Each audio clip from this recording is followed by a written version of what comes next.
seguinte: se os católicos afirmam que a presença real de Cristo está na Eucaristia, o senhor considera errado quem acredita que o pão e o vinho se tornam, de fato, o corpo e o sangue de Cristo? Sim, nós não acreditamos na transubstanciação, essa doutrina, que o pão vira o corpo e o suco de uva vira o sangue de Cristo. Nós não acreditamos. Nós acreditamos que o sacrifício foi feito ali em Cristo Jesus, no Calvário, e o que é feito é em memória dele, como o próprio Jesus diz.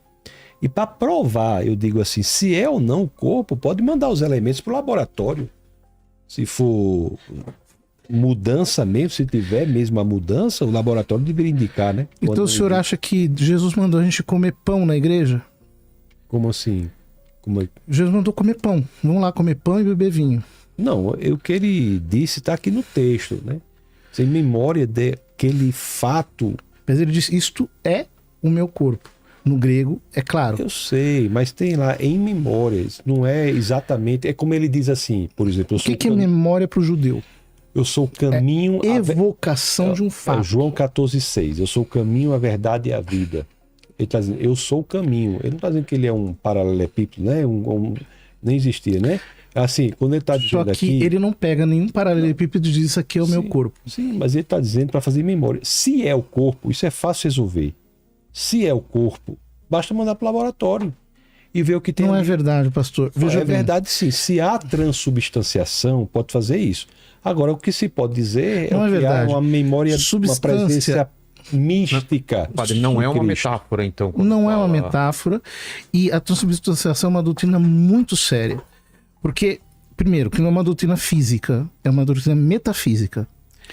E, pois é muita coisa, padre, que a gente fala. O que significa o seguinte: quando Aristóteles. Se fosse física, daria para levar para um laboratório, é isso? Claro.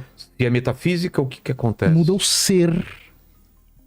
Ou seja, quando a palavra transubstanciação é diferente de transformação. Substância é o que substá, o que está por debaixo. Acidente é o que accadere, é o que cai por cima da substância.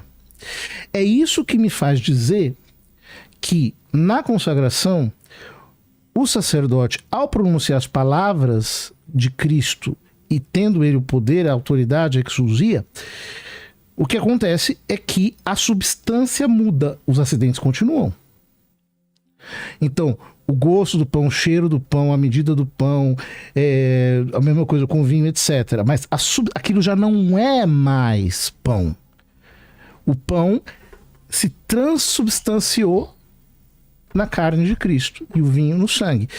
Esta é a única solução que nós temos para dizer que Jesus não mandou a gente para a igreja comer pão. Mas por que tem essa... A igreja não é uma padaria. De ser o corpo e o sangue?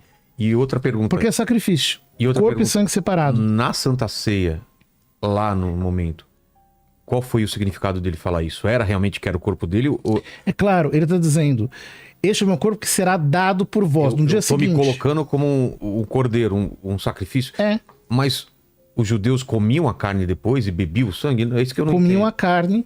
Comiam a carne, o sangue era aspergido. Para nós aqui é uma grande divergência, né? Nós não cremos na transubstanciação. Mas é o que eu estou dizendo. Pelo simples fato de que aquilo continua sendo pão e continua sendo suco de uva. Então, o vinho. Seria apenas uma lembrança? Em memória dele. É uma maneira dele falar. E apenas em memória dele. Agora, se transforma, mas a gente não pode ver que transformou. Não é transforma. Não, se transforma a substância. Então, transforma, se transubstancia. Mas não há como ver que se transubstanciou, aí fica difícil a pessoa dizer qualquer coisa, né? Porque você vai lá e vê que é pão. E vai lá e vê que é suco de uva. Agora, é um ato de memória do que Jesus fez na cruz. Porque, João capítulo 6. Outra coisa, o que Jesus fez lá está definitivo, está consumado. Nós não precisamos matar Cristo toda a missa. Não mata Cristo toda a missa. Então, o sacrifício que se faz presente, então, é o mesmo. Já está feito. Exato. Já está feito. O que a gente faz é uma memória do momento da cruz em que a linha da justiça cruzou a linha do amor. Foi ali na cruz que o corpo de Cristo e o sangue de Cristo foram dados por nós. 1 Coríntios capítulo Foi 11. ali, Cada padre. vez Não, que padre, deixa eu comerdes só- o pão depois eu e passo beberdes pro- o cálice, Depois eu passo pro senhor, padre. anunciareis a morte do Padre, o Senhor senhor até tá que ele assim, venha. o senhor tá quer falar? Deixa eu só terminar. Preste minha atenção. Qual é a questão aqui agora? Não, o que eu estou dizendo assim é que é pão e vinho em memória de Cristo do que fez, remetendo ao sacrifício que foi feito na cruz, em que nossos pecados foram, o preço pelos nossos pecados foram pagos. O nosso perdão, ele não é de graça. Ele é a boa notícia não é que ele é de graça, é que o preço foi pago. É algo caríssimo, o preço foi pago e fazemos isso em memória. Agora é uma questão assim de, né? Uma questão que não demanda tanta coisa, porque a gente vê que não mudou, né? Então, traduzindo isso de uma linguagem bem simples. Então a gente vai na igreja comer pão e lembrar que Cristo morreu pelos E tomar um pecados. suco de uva. E tomando suco de uva, que é pão, né? Para a igreja católica, não. Você não vai comer pão, você vai comer o corpo de Cristo. Mas é uma doutrina muito séria. É o ser do pão que se converte no ser do corpo de Cristo. Mantendo as aparências. Por isso que o milagre não é visível. Mas assim, e por pai, isso que ele é um sacramento da quando fé. o senhor fala assim, Porque ele recebe a fé. quando o senhor fala assim, parece que diminui a parte da memória. Entendeu? O senhor diz assim, veja bem a maneira que o senhor fala. O senhor diz assim, então a gente vai para a igreja como se fosse uma padaria. O senhor, né, não me parece que é condizente com o nível que o senhor tem.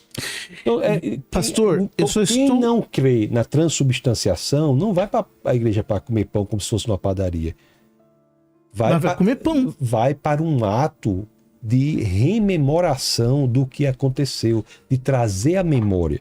Então, às vezes a gente coloca, eu só lhe peço que isso está colocando de uma maneira que eu tenho certeza que o senhor não ia querer que fosse do contrário. Ninguém vai. Deixa eu dizer uma a gente coisa. vai para um ato muito importante da ceia, a ceia do Senhor, para trazer à memória o ponto central da história. Foi ali onde o amor encontrou a justiça. Nós vamos para rememorar e não para repetir o que não pode ser repetido, que já aconteceu. Veja bem. Ninguém precisa matar Cristo todo domingo. Entendeu? Porque aquilo já foi cumprido, aquilo já foi estabelecido. Ninguém vai para a padaria, não. A gente vai para a casa do Senhor. Então, Tá deixa eu explicar. Porque é para deixar claro que não é padaria, que ninguém vai lá para comer pão. Até se fosse para comer pão, seria uma péssima escolha, porque o pedacinho do pão é bem pequenininho. Então, não é verdade? Mas só para explicar o que eu estou querendo dizer aqui. O senhor disse que eu estou diminuindo a noção de memória. Não, estou dizendo que a sua relação, comparar com padaria, eu não espero que deve ter sido alguma... O que o senhor disse é o seguinte, quando eu falo da transubstanciação, o conceito, fazer isso em memória, eu estou diminuindo essa memória, tirando a ênfase da memória. Não, estou fazendo isso não. O senhor falou? Não penso assim não. Que quem crê na transubstanciação está diminuindo a ênfase da memória, estou dizendo isso não. Eu estou dizendo que nós que não cremos na transubstanciação, pelo simples fato de que o que sobrou lá do pão, você pode fazer o exame que é pão, o que é vinho continua vinho. O que eu estou dizendo que isso aí é feito em memória.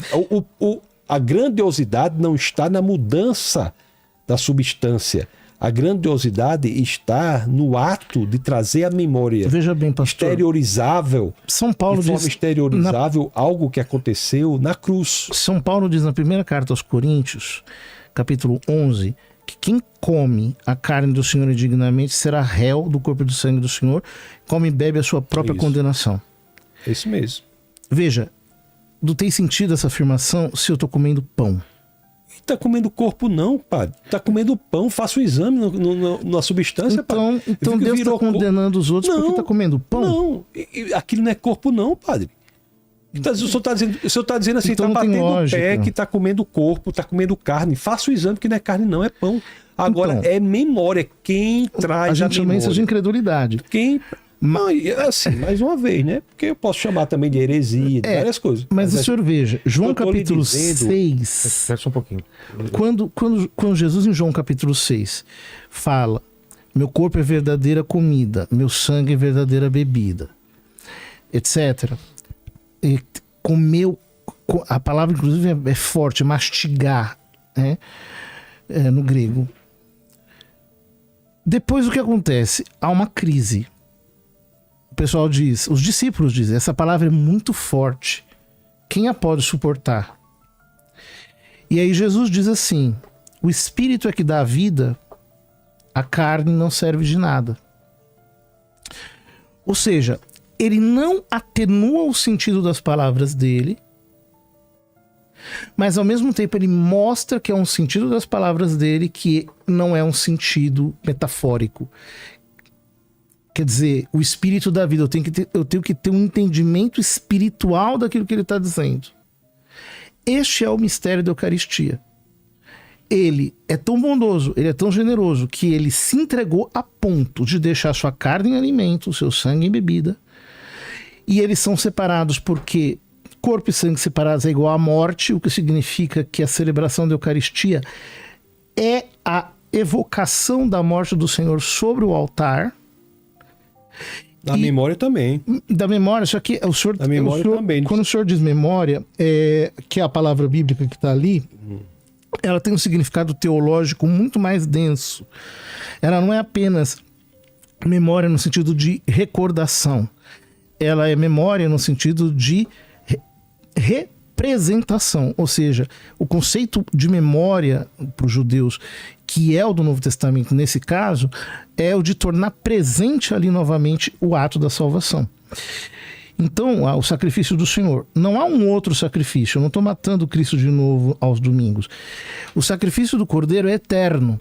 Quando o autor da carta aos Hebreus diz que ele se ofereceu ao Pai pelo Espírito eterno, esse encontro da misericórdia e da justiça que o Senhor diz... Do amor e da justiça. Do amor misericórdia. E da justiça.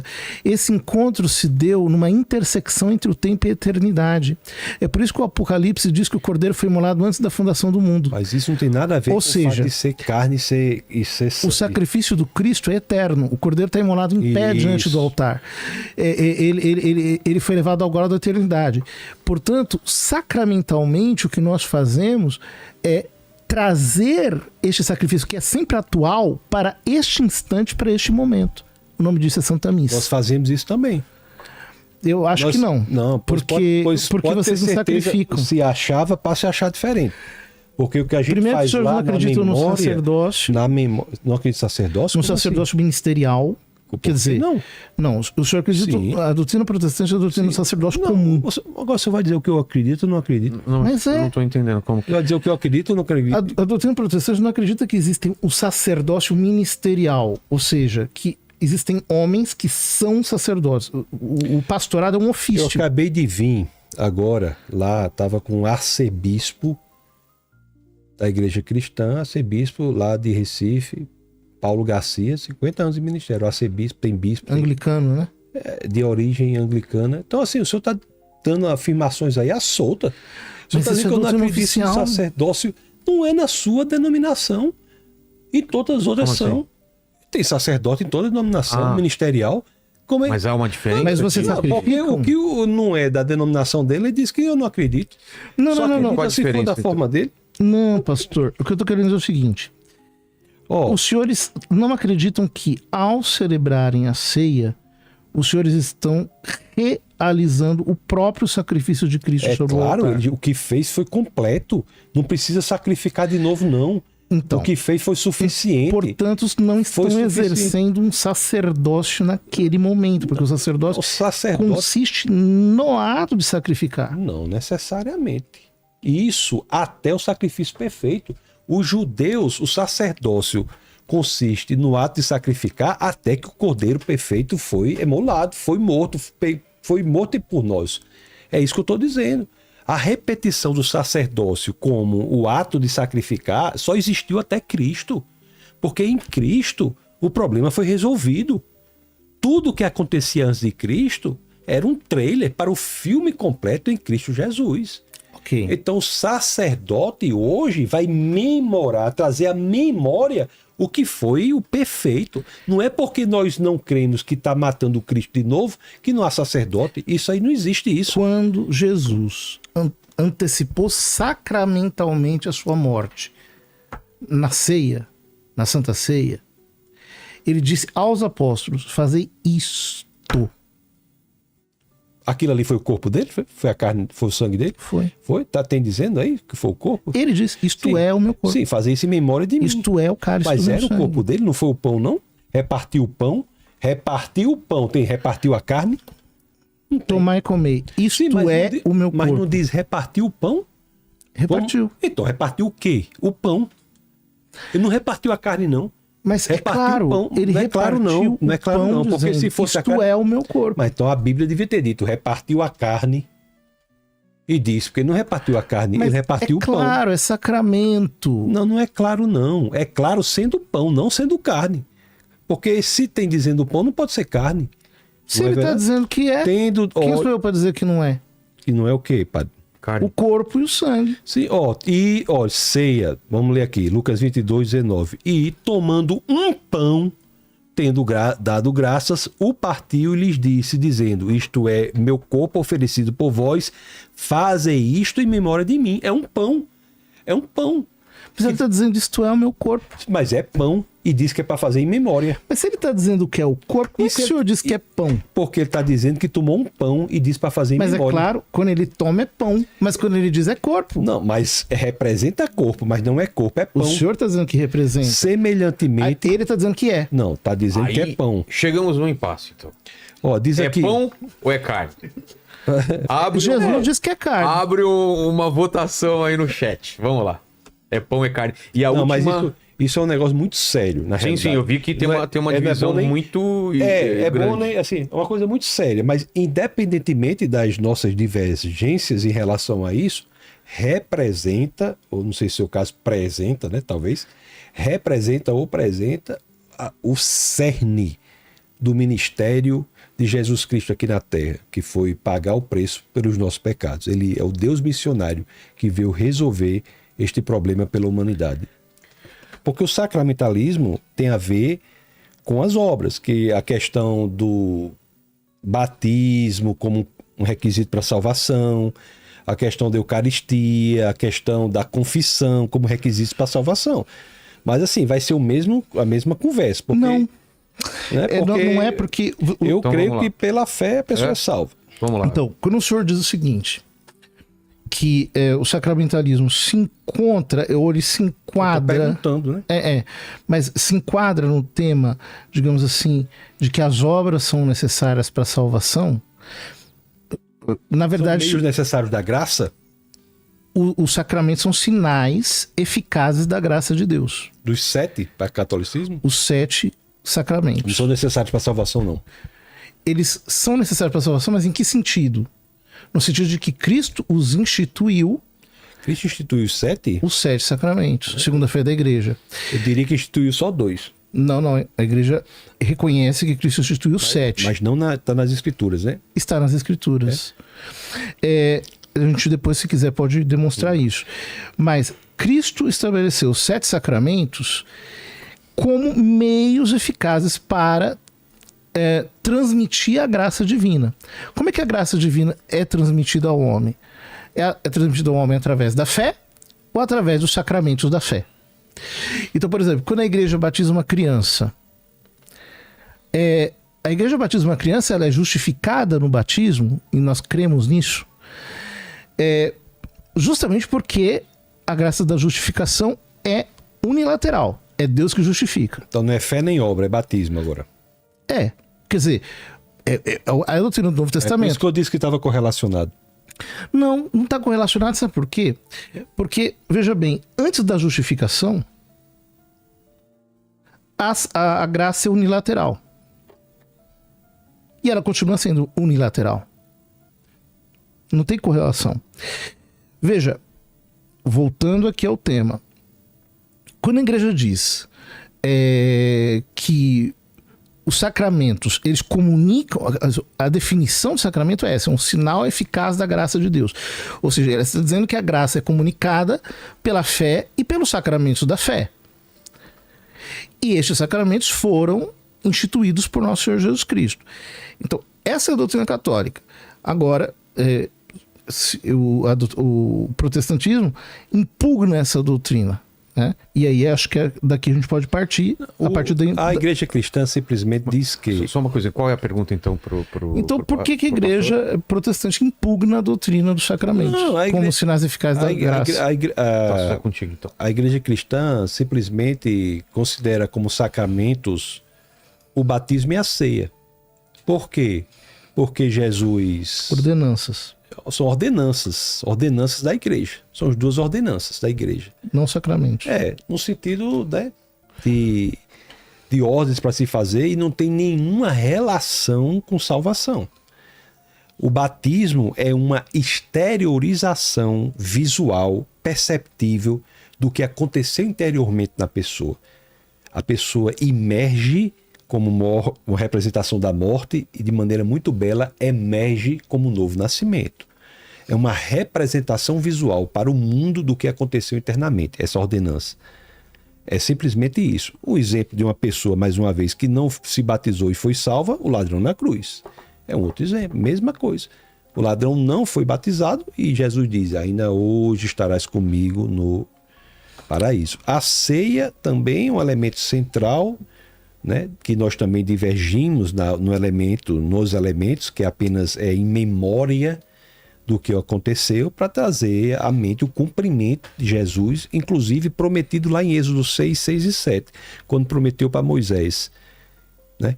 Tá aquilo ali que é uma das coisas mais bonitas que eu acho das Escrituras, essa correlação entre aquelas 4 promessas feitas na Páscoa, que são celebradas na Páscoa, na libertação do povo do Egito, em Êxodo 6, 7, que Jesus retoma isso na última Páscoa, na última ceia. Então, basicamente é isso. Agora, é mais uma coisa, né, padre, pelo que eu estou entendendo que o senhor falou, é mais um critério aí, embora tenha uma sofisticação de interpretativa maior, mas é mais um elemento que soma a questão da salvação. O senhor quer falar sobre uns temas assim, que é mais comuns, assim, como falar sobre Mariologia, que é muito interessante? Ou não, o problema é o seguinte, é que a gente tem que fechar essa porta. A gente abriu, tem que fechar. Terminou já? Então agora é a réplica recapitulando, o que nós falamos é o seguinte, catolicismo tem o quê? Então são 7 sacramentos, não é isso? Certo. Parece que são fortemente correlacionados com meios necessários para a graça, ou expressão da graça. Ou são meios eficazes da graça. Eficazes da graça. Né? Inclui batismo, eucaristia, inclui confissão. Eu estudei numa escola católica muito tradicional e tenho, assim, imenso amor, né, pela escola e pelas freiras que tomavam conta lá. E nós participávamos de algumas dessas. E nós temos 2 sacramentos, que mais comumente chamados de ordenança mesmo. Mas para fazer uma linguagem que comunique com o catolicismo, com a Igreja Romana, que é o batismo e a ceia. Bom, o batismo e a ceia são símbolos, são meios de testemunho. São nada tem a ver com graça salvítica automática. Mas não é automático, não. Nada é automático. Então tá bom, nada tem a ver, certo? Do ponto de vista da história, o sacramentalismo, ele se desenvolve gradualmente, não me parece que está claro nas Escrituras, não é? Há um retorno da reforma faz isso, né? Retorno a uma espécie de simplicidade bíblica, diretamente à Bíblia, é isso que acontece. Então a grande divergência é essa. Bom, vamos aqui então tentar fechar um pouco essa porta dos sacramentos. Nos 1000 primeiros anos da igreja, nunca houve nenhum tipo de contestação acerca dos 7 sacramentos. A igreja sempre celebrou os 7 e os 7 sempre foram considerados sacramentos. Não meio de salvação, pá. Eu vou chegar lá. Nunca foi assim. Eu vou chegar lá. Quando no século XI os grupos gnósticos, por conta da rejeição à doutrina da encarnação e pela crença na maldade intrínseca da matéria, começaram a questionar o sacramento. Porque, veja, se a matéria é ruim, sacramento tem matéria. Inclusive, eu vi uma objeção de um outro pastor bastante conhecido aqui no Brasil, falando dessa estranha crença do catolicismo de que a graça pode ser transmitida por meios materiais. Um pouco dizendo isso. Eu digo, olha, ele está dizendo isso, mas sem saber que ele é herdeiro de um pensamento muito tardio, do século XII, XI, em que começam, pela crença na maldade intrínseca da matéria, a cair num espiritualismo vago. Mas a igreja, desde o começo, sempre celebrou os 7 sacramentos. Não da mesma forma, padre. O que o senhor está dizendo é o seguinte: o senhor está dizendo que os sacramentos não são para salvação, o que para nós é uma heresia, no sentido de que, se eles foram instituídos por Cristo, eles foram instituídos para a salvação. Mas por quê? Porque interessante essa parte. Se é instituído por Cristo, é instituído para salvação, por quê? para perdição é que não é. Mas para santificação. Então, mas veja Pra bem, santificação. quando Pedro faz, Não mentirás. quando Pedro, A pessoa mentir e vai para o inferno? ela vai para o inferno se ela não se arrepender. Sim. Então quer dizer que a pessoa não pode ter a natureza santa e eventualmente mentir e se sentir mal porque mentiu, porque a natureza dela não era aquela, e aí corrigir? A Escritura diz isso: os mentirosos não herdarão o reino dos céus. Sim, os mentirosos, mas não que eventualmente mente, porque se sentiu mal e voltou. Mas o que é o mentiroso? É O mentiroso é quem mente, né? Não, mas é assim, padre. Por exemplo, o senhor eu posso chamar, padre, vamos fazer uma pescaria nesse final de semana, aí nós vamos pescar, mas o senhor não vai dizer eu sou um pescador, embora o senhor tenha pescado. O que eu estou dizendo é que um desvio eventual e a pessoa se sente mal porque fez aquilo, não pode ser essencial. Veja, Então a pessoa está salva, mentiu, vai para a perdição. Se morrer e se arrepender, vai para o inferno? vai. Se a pessoa não se arrepender, ela vai. Claro, é óbvio. Sim, não é No porque céu, a pessoa é mentirosa, mas sem porque a pessoa santidade não vereis o Senhor. Hebreus. Veja, então, quando Pedro, na manhã de Pentecostes, prega, o que acontece na sequência? O pessoal lá de Jerusalém diz: o que nós devemos fazer? Vamos pegar lá? Atos 2? Porque esse é um texto muito importante para entender justamente essa temática que nós estamos falando. Dos sacramentos? Sim.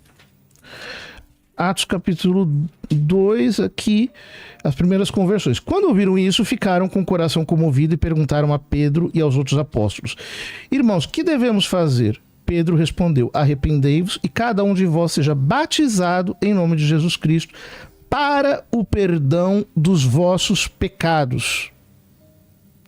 Ou seja, Pedro aqui está estabelecendo a necessidade do batismo que Jesus já tinha estabelecido. João capítulo 3.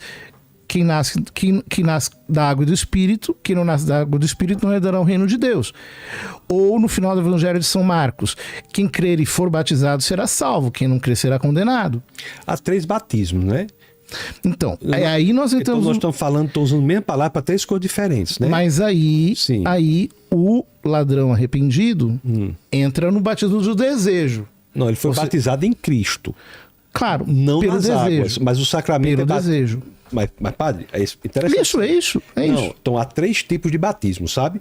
Há o batismo em Cristo, que é aquele que de fato, quando você entrega a sua vida ao Senhor, você é batizado em Cristo. Há o batismo nas águas, que é esse que é o sacramento, não é verdade?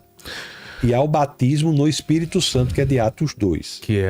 Que algumas igrejas dizem com evidência falar em línguas, inclusive a igreja católica tem, não é a carismática, a linha carismática? Tem um movimento da renovação carismática. Deixa eu lhe dizer só um negócio. Tem um amigo meu que é evangélico e a esposa é católica. A esposa ora em línguas e o evangélico não. Eu fiz parte da igreja evangélica, eu orava em línguas. Em línguas por conta Igreja do movimento. católica. Católica. Então é interessante, porque ele é da igreja evangélica. Apostólica romana, mas tinha o movimento da renovação carismática. Isso, da veja, renovação. Exato. Então o sacramento que estamos falando é batismo nas águas. Não vamos confundir com batismo em Cristo. Não. A Escritura não faz essa diferença. Batismo é batismo sacramental, não é. Essa a ideia da sacramentologia protestante, quando fala que o batismo e a ceia são ordenanças, a fé protestante diz que elas não comunicam a graça.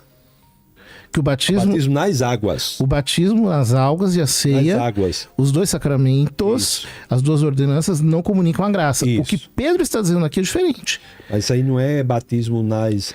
Cada um seja batizado em nome de Jesus Cristo para a remissão dos vossos pecados. Batismo Ou seja, em o Cristo batismo é para remissão. comunica a graça. O batismo em Cristo, não nas águas. Ele está falando de batismo O real. ladrão, padre, o ladrão, sim, mas o ladrão foi batizado nas Voltemos ao águas? texto.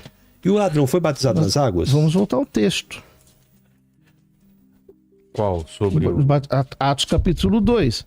Ele diz aqui, olha: arrependei-vos e cada um de vós seja batizado em nome de Jesus Cristo para o perdão dos vossos pecados e recebereis o dom do Espírito Santo. A promessa é para vós e vossos filhos, etc, etc.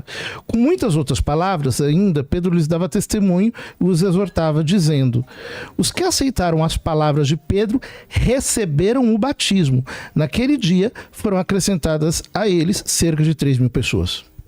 Sim. Ele não está falando do batismo de desejo, que é o que salvou o homem na cruz. Quais são os batismos no catolicismo, no romanismo? A igreja diz o seguinte: o batismo é um só, mas você tem o batismo de desejo e o batismo de sangue. O batismo de sangue é quando o catecúmeno, aquele que está se preparando para o batismo, morre pelo martírio antes de ser batizado. Batismo de sangue. Mas está na Bíblia isso aí? Não está explicitamente Sim, na Bíblia, interpretação, né? mas está na tradição da igreja de maneira clara. E depois o batismo de desejo, que é o que o senhor está falando do ladrão arrependido, que é quando ele quer a salvação em Cristo e que quer, se pudesse, teria querido o batismo. Então o desejo do batismo, nesse caso, pode ser eficaz.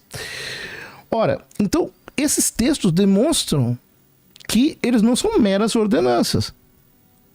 Que aqui nós temos sacramento no sentido real, enquanto meio de transmissão da graça divina.